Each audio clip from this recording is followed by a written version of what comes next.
Hey everybody, this is Deb with Truthification Chronicles, and I have part 4 of the Gohmert on Mueller series. And for those who don't know, this is going to be kind of a long series because each of these are segments from a document that Louie Gohmert put out. It's a 48-page document, and we're starting with page 22. So that tells you how much further we have to go. And basically, Louie Gohmert is telling you who Bob Mueller really is.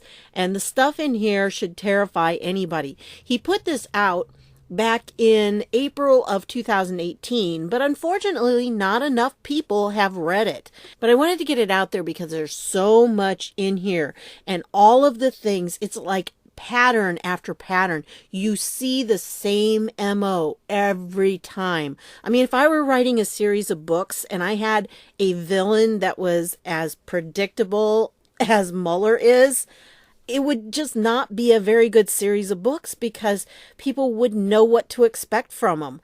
And if you know his pattern, then you start seeing the things that have come up.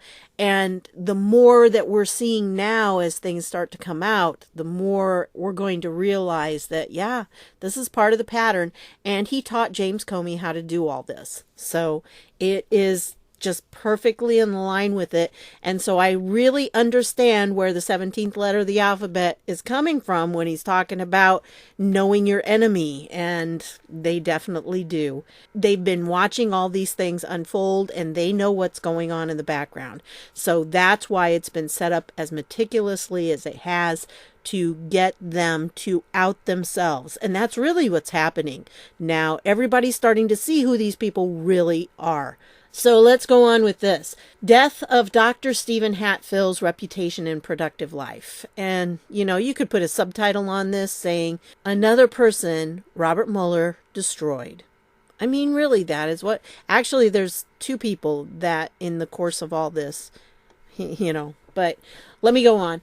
Here's how Molly Hemingway of The Federalist described this combination Mueller-Comey debacle. By the way, the link is down below in the description, just like usual, and you may have to search around to find out how to get into the description, but there's like a little triangle or maybe dots or something you have to click to get that to pop open. And once you do, then you should be able to click on this. And that will take you to this article by the Federalist. And here's where it starts quoting. And there is a link. She's going to mention Carl Cannon. And here's a link that goes to his story, which is from Real Clear Politics. And yeah, it's all connected. So very good articles to go with. So anyway, let's go on with this. This is from Molly Hemingway. The FBI absolutely bungled its investigation into the Anthrax attacker who struck after the 9/11 terrorist attacks. Carl Cannon goes through the story well. That's the one from Real Clear Politics. And it's worth reading for how it involves both Comey and his dear friend and current special counsel Robert Mueller. Now remember, Louie Gohmert wrote this back in April of 2018. So at the time, Robert Mueller was the special counsel. The FBI tried, in the media, its case against Hatfill. Their actual case ended up being thrown out by the courts. So once again, this person was tried and determined guilty by media, instead of actually waiting until the person went to court. So Comey and Mueller badly bungled the biggest case they ever handled. Well, until now. They botched the investigation of the 2001 Anthrax letter attacks that took 5 lives and infected 17 other people. Boy, 17 just comes up all the time, doesn't it? Shut down the U.S. Capitol and Washington's mail system, solidified the Bush administration's antipathy for Iraq, and eventually, when the facts finally came out, made the FBI look feckless, incompetent, and easily manipulated by outside political pressure. More from the Carl Cannon cited above, that's the Real Clear Politics one, recounting how disastrous the attempt to convict Dr. Steven Hatfill for a crime he didn't commit was. In truth, Hatfill was an implausible suspect from the outset. He was a virologist who never handled anthrax, which is a bacterium. Ivins, by contrast, shared ownership of anthrax patents, was diagnosed as having paranoid personality disorder, and had a habit of stalking and threatening people with anonymous letters, including the woman who provided the long-ignored tip to the FBI. Ivins, by the way, was the guy that they accused of doing it. He never went to trial because he killed himself. Yeah. Okay. And there are some people who think that the case against him was very bogus. So, yeah, we'll talk about that as we go. Anyway, so what evidence did the FBI have against Hatfill? There was none. So the agency did a Hail Mary, importing 2 bloodhounds from California whose handlers claimed they could sniff the scent of the killer on the anthrax tainted letters. These dogs were shown to Hatfill, who promptly petted them. When the dogs responded favorably, their handlers told the FBI that they'd alerted on Hatfill and that he must be the killer. Unfortunately, both Mueller and Comey were absolutely and totally convinced of the innocent man's guilt. They ruined his life, his relationship with friends, neighbors, and potential employers. And I tend to think that they probably knew he was not guilty, but they needed a patsy. And so, yeah, anyway, going on. And from Carl Cannon, Real Clear Politics, and there's the direct link to it. You'd think that any good FBI agent would have kicked these quacks in the fanny and found their dogs a good home, or at least checked news accounts of criminal cases in California where these same dogs had been used against defendants who'd been convicted and later exonerated. As Pulitzer Prize-winning Los Angeles Times investigative reporter David Willman detailed in his authoritative book on the case, a California judge who'd tossed out a murder conviction based on these sketchy canines called the prosecution's dog handler as biased as any witness that this court has ever seen. Sounds like the kind of people that Mueller employs, right? Yep. Instead, Mueller, who micromanaged the Anthrax case and fell in love with the dubious dog evidence, and personally assured Ashcroft, and who was the AG at the time, and presumably George W. Bush, that in Steven Hatfill, the Bureau had its man. Again, I think Mueller knew what he was doing, and that he was put in there at the specific time to do a specific task for the powers that be. Yeah. Mueller didn't exactly distinguish himself with contrition either. In 2008, after Ivins committed suicide as he was about to be apprehended for his crimes, and the Justice Department had formally exonerated Hatfill and paid him $5.82 million in a legal settlement, which, who do you think paid for that? You know, that came from our pockets. So there's how it came out. For 20 years, he was getting paid. Mueller could not be bothered to walk across the street to attend the press conference announcing the case's resolution. When reporters did ask him about it, Mueller was graceless. "I do not apologize for any aspect of the investigation," he said, adding that it would be erroneous to say there were mistakes. Really? Oh, just such arrogance. Oh. Though FBI jurisdiction has its limitations, Mueller's ego does not. And remember, this is Comey's mentor. So Comey gets it naturally from Mueller. So let's look over here at some of the things. You can go to the Wikipedia page about him, and it does talk about the whole situation here. And then you can check out the Wikipedia page. The links will be down below on the 2001 anthrax attacks. Now, just as I was reading through this, I'm really sorry. I know people hate it when I do that. Sorry. This line right here near the end kind of stuck out to me. And it was that it says, after the 9/11 attacks and the subsequent anthrax mailings, lawmakers were pressed for legislation to combat further terrorist attacks. Because remember, the anthrax attacks happened like a couple weeks after 9/11. So, you know, the country was still caught up in everything.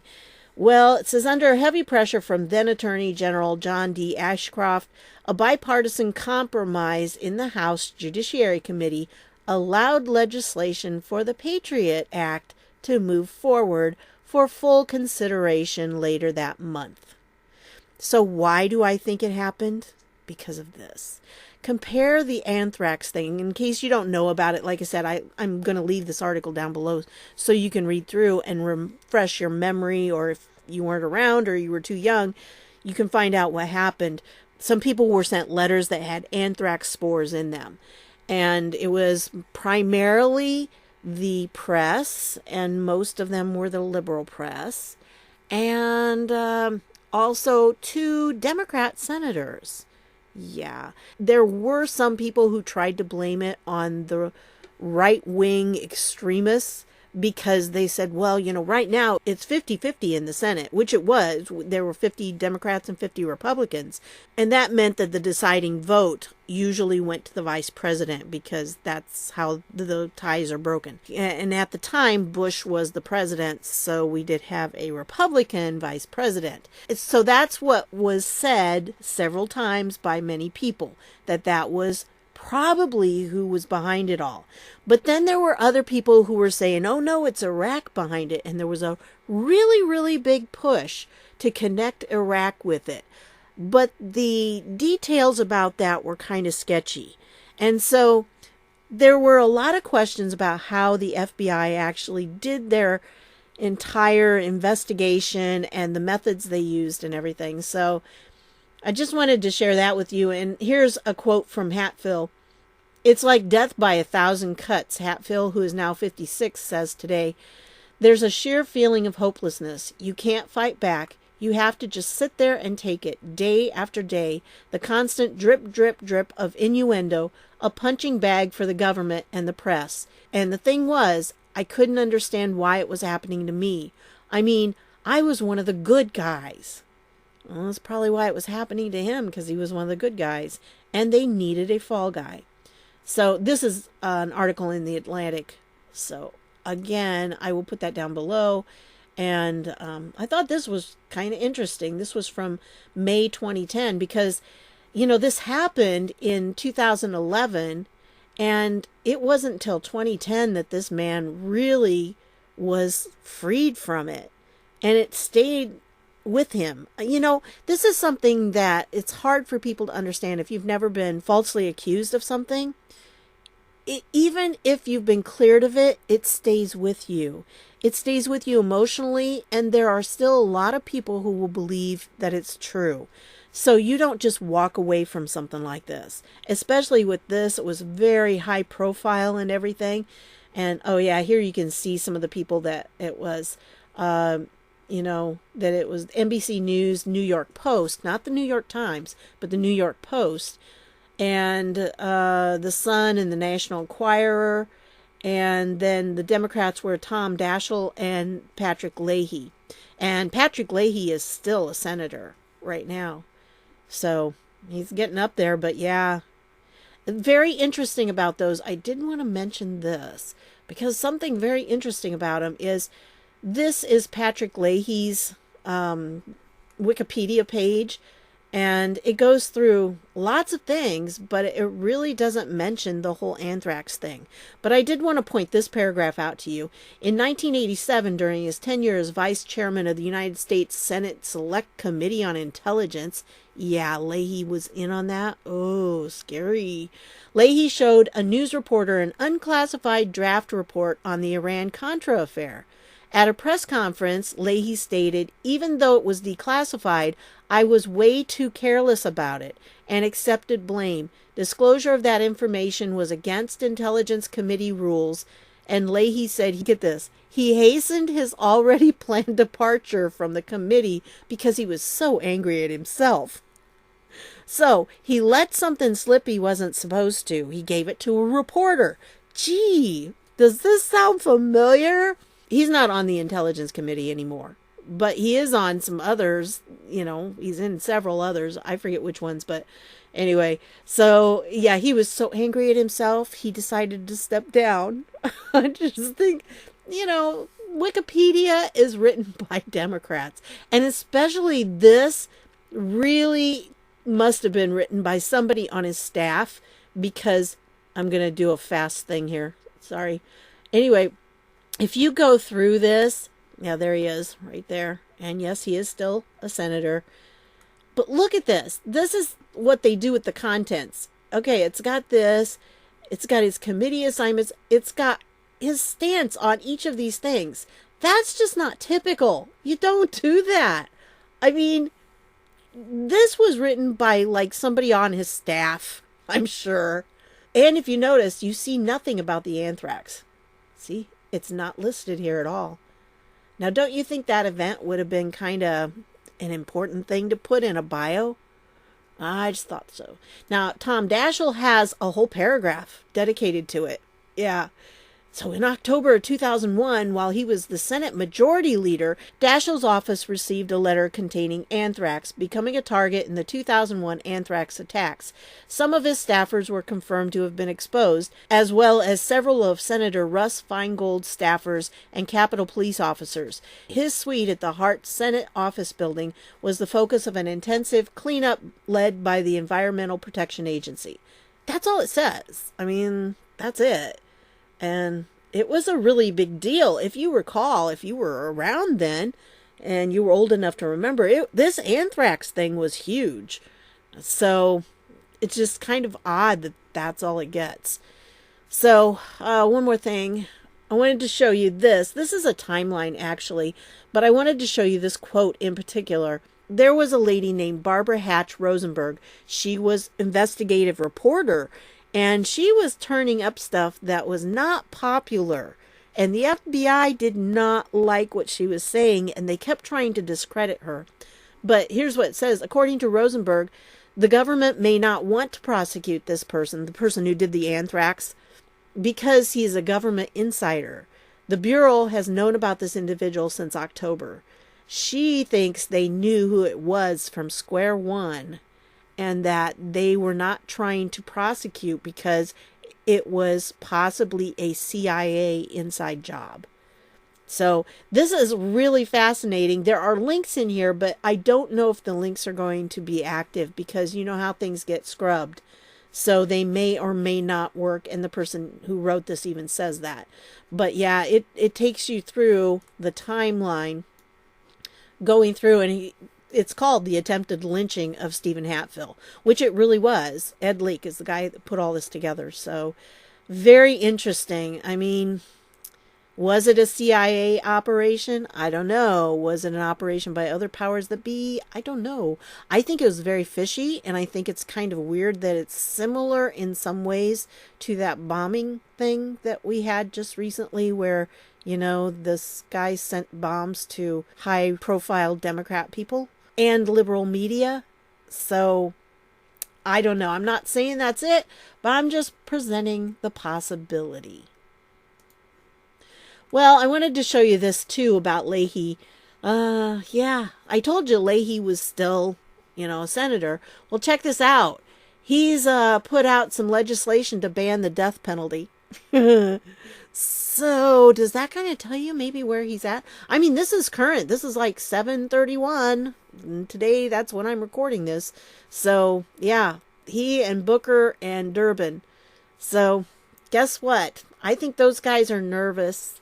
They're really nervous. A lot of people are in Washington, D.C. right now because a lot of stuff is going on. So again, all these links will be down below. You can look at them further if you want. But let's go back to this, because now we get into a little bit about Bruce Ivins. Mueller and Comey's next target in the anthrax case was Dr. Bruce Ivins. As the FBI was closing in and preparing to give him the ultimate Hatfill treatment, Dr. Ivins took his own life. Though Mueller and Comey were every bit as convinced that Dr. Ivins was the anthrax culprit as they were that Dr. Hatfill was, there are lingering questions about whether or not there was a case beyond a reasonable doubt. Since Dr. Ivins is deceased and had some mental issues, we are expected to simply accept that he was definitely the anthrax killer and drop the whole matter. That's a difficult task after taxpayer money paid off Mueller's previous victim. Mueller had relentlessly dogged Dr. Hatfill, using life-destroying Orwellian tactics. Either Mueller was wrong when he said it would be a mistake to say there were mistakes in the railroading of Hatfill, or Mueller did intentionally and knowingly prosecute an innocent man. Knowingly. Yeah.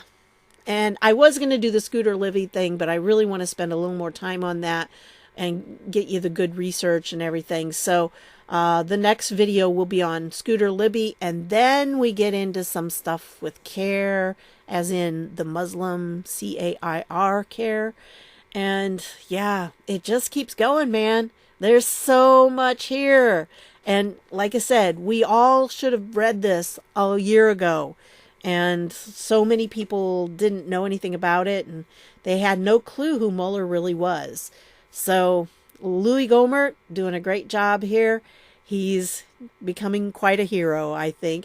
And with this document, he informed all of the Republicans. They were all given this. And so all the Republicans knew what was in this document. Of course, I'm sure he gave it to the other side too, but you know what? They didn't bother to read it. They didn't care what was in it.